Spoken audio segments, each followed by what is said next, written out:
Welcome back, everybody, and welcome to the World Series of Politics Live. I am still not Brand Hayden, I am Robin Harrison, and I am here with Brendan Bussmann, industry superhero. Brendan, it's always great to be with you. It's always great to be with you. I don't know if I'd go complete superhero. I don't have my own NFT. So there's that. That's something to work on. There's a few people here at ICE that are doing NFTs, so maybe we can do it. I would say this, and I was remiss in our conversation yesterday when we talked about this because I wasn't paying that much attention to the intro. I'm so used to the intro with our good friend Rick Allen at the beginning of our podcast that I was like, what the hell is this? No, sorry, can I say that here? Oh yeah, you can. Okay, I just want to make sure. We're so used to the podcast and what we do on a bi-weekly basis that I was like, oh, we're doing different intros. So, it's great. But we are here this week, or this episode, to talk about Latin America.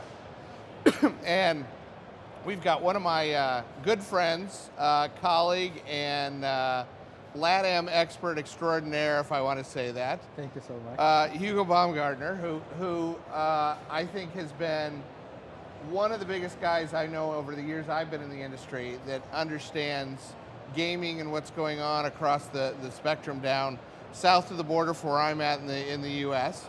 And I say that from Mexico on down. But obviously there's been a lot of movement, a lot of continued, market development down there, being that it's very alive, very vibrant. Not to say it hasn't been, but there's a lot of expansion opportunities for people around the world doing that. So first and foremost, welcome. Thank you so much for the invitation. Thank you guys. So my name is Hugo Baungartner. I have been in the industry for 25 years. Started in Brazil in 1997. Coming from land-based, online right now since 2012, and been around Latin America. I have been all over the places, lived in Mexico for a while, but Brazilian by birth, and now living in Brazil. Amazing, it's great to have you with us. And since you're a Brazilian, let's start locally. Okay. So obviously, with that market, there's a lot of promise, a lot of hope, but not a lot of action. I think that's fair to say. It was looking good at the end of last year, or it was looking maybe hopeful rather than good. And then obviously, we've talked about this on the audio version of the World Series of Politics, and things really kind of just ground to a halt. The bill wasn't ratified. There's a new president. So what's the situation there? Are you still hopeful? Do you feel that we've still got a trajectory? Do you feel that the 1991 bill could potentially move forward? What's going to happen next in your eyes? Hey guys, so it's something really complicated. I'll tell you the truth. I have been on the industry, as I told, since 1997. We legally operated in Brazil until 2004, when the actual president, Lula, shut down all the bingo halls at that time. And I was just talking to a friend today, and he was asking about Brazil. And I said, it's exactly 18 years that I have been hearing the same thing. Next year, or next summer, or next president, or next whatever. So it's true that the mentality of the people in Brazil have changed since that time, early 2000 and the end of 1999, 98. Now people accept gaming as an industry, they see it as an industry, but unfortunately we still have a lobby against it. Church is against it, and that's true as well, that the sports betting is already a reality in Brazil. We had that law until 2000, that was done in 2018. Everybody's there, every big operator smaller operators, local operators also are there, operating, sponsoring, giving jobs to people. And unfortunately, I do not understand the mentality of the politicians seeing all of those and don't regulate in it, you know. So it's still a question. I mean, when it's going to be done? To be honest, I don't know. I don't know. There is hope. Yeah. The new president is in place. Minds changed. So I think that hopefully this year he can regulate sports betting at least online. I mean, land-based is another issue. It's more complicated stuff. Right. I think that needs some more time for people really get the idea and make the proper regulation, because unfortunately everybody's pushing to one side or the other side or the other side, and we never agree on anything. That's my feeling. I mean, coming from 1997. You know, to that extent, and you know, you and I've joked about this as we've gone back and forth between presidents, and you know, I haven't. Apparently, I need to go to my local KFC in Florida to find your former president right now, who absolutely who exiled basically into the States a little bit for a different lifestyle. But you know, I think everybody was very optimistic, going, okay, hey, there's a change. You're still going to sign this before the end, and we thought so. He basically did the mic drop on the way out and said, hey, I'm out, whatever else. You know, what do you think? And obviously there's lots of conversations that happen off of this, both from a land, but mobile, and with land you've got your stakeholders you've got, you know, stalwarts that want to develop big casinos down there, and it's all the big players, the Las Vegas Sands, the MGMs, the Winds, the Melcos, all of those that have been down there, Hard Rocks over the years, you know, but you also have the local operators there that want their smaller facilities along the way. On the sports betting side and online gaming, you got the same. You've got Lotto in the mix. I'm asking you to say what I know you're not going to be like, what, but what, you know, what actually is the first thing that breaks through that says, hey, we're going to do X right? Is it sports betting? Is it land-based? What is that along the way that says, here's what we're going to put our foot in this, down and make sure this happens? I mean, sports betting, for sure. Sports betting is already a reality. Every Brazilian has an account in some sports betting company and a website.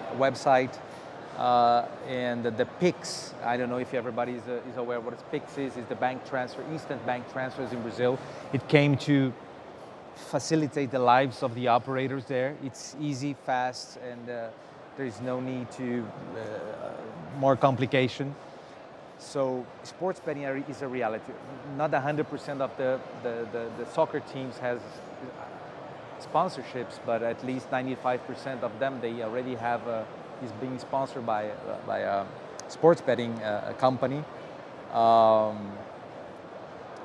And now it's part of their mindset. Brazilians are used to sports betting. And in Brazil, it's a little bit strange, but sports betting is classified as a lottery. Okay? So it's easier to get a lottery approved instead of gaming, you know? So it's classified as lottery, so it's easier to convince people, convince politicians that it's a lottery. What I think, to be honest, is that since 2020, the Supreme Court approved the lottery state by state. So now it's not anymore a monopoly of the federal monopoly, so each state can have his own lottery. The first state already issued 4 licenses. The other states are gonna go the same way. So once the states start operating, we'll push the federal government to do something, because the states are doing their job.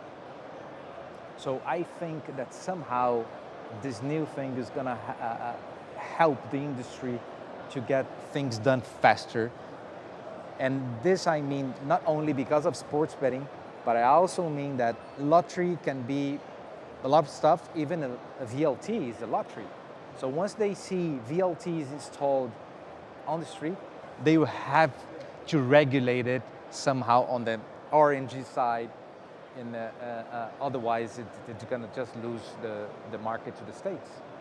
So again, the first thing would be sports betting from my perspective. And that's fair, I think.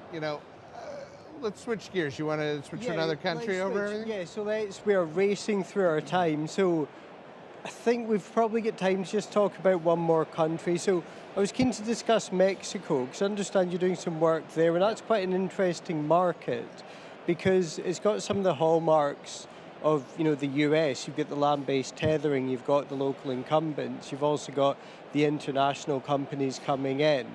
So how do you see that market developing going forward? I mean, do you feel that's going to become a sort of a meeting point of the kind of like the LATAM brands with the kind of international, the US brands, and kind of almost like a territory to learn about the different the two different markets, because it does feel like there's some similar characteristics.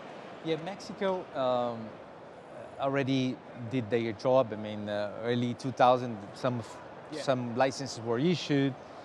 Now the land-based industry is something that is 100% going on, already installed. Big suppliers are already there, meaning slots, every kind of machines providers are already there on the land-based side. They have their offices there and on operation. On the online side, is something quite new. I remember when in 2012, 13, 14, as a provider was trying to sell online games to them.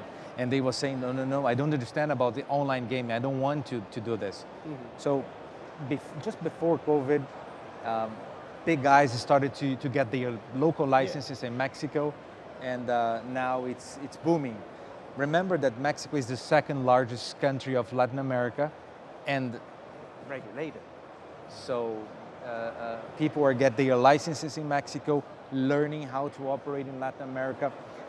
It's true that Spanish, Portuguese, one culture, different culture, it's different than Brazil. Of course, yeah. But people, all the big ones are already getting their license in Mexico, so they can get used to the Mexican market and then expand to whole Latin America. To be honest, in the last 2 years, I can say that at least 2 new licenses were issued in Mexico, and more are coming because the government understood that's something that's a reality, and they have to somehow give away the licenses. Cool. And we are coming up to the end of our time, aren't we? So Hugo, it's been great to have you. Thank you so much for inviting me. It's a great pleasure. Thank you so much. And are you around Iceland in the rest of the week? Yeah, I'll be here until Friday, flying to Estonia. On Friday, be there for a week, visiting some clients, some friends, and back to Brazil on the other week. Wow. So it's almost as... I was going to say, I know we're closing out on time here. For those that may not know a lot about Latin America and that, what are and obviously rattle off as quick as you can, because I know what are the most lively markets that people should be paying attention from a land or online perspective, because it's a very dynamic market, it's a very diverse market down there, what's going on, but what are some other, just quick off the rattle, other markets? Top three. Top three. Yeah, top three. Peru for sure, they're going to have their regulation soon. Colombia is already a reality, so people is already, online is already a reality in Colombia. Really good and strong laws. Peru is coming. And the other one, I would say, between Chile and Panama. Yeah, Panama would be the biggest one. Guatemala has its own thing. El Salvador as well. Good markets, smaller markets, regulated, and doing well. Well, obviously we could talk all day about this over the course of time. We unfortunately don't have all day because there are other things that we want to cover. But you know, I think from an overall perspective, we appreciate your time today. We can't thank you enough. Thank you. I know that, you know, we're in the World Series of Politics. We're always covering stuff. So at some point, I hope to have you back on the podcast. In general, we'll do that. But Robin, I think we're out of time. So we are out of time, so with that, Hugo, we'll join us in on the next version of the podcast here in the very near future. Thank you so much, guys. Thank you. Hugo, Thank you. Thank you so much. And yes, we are out of time.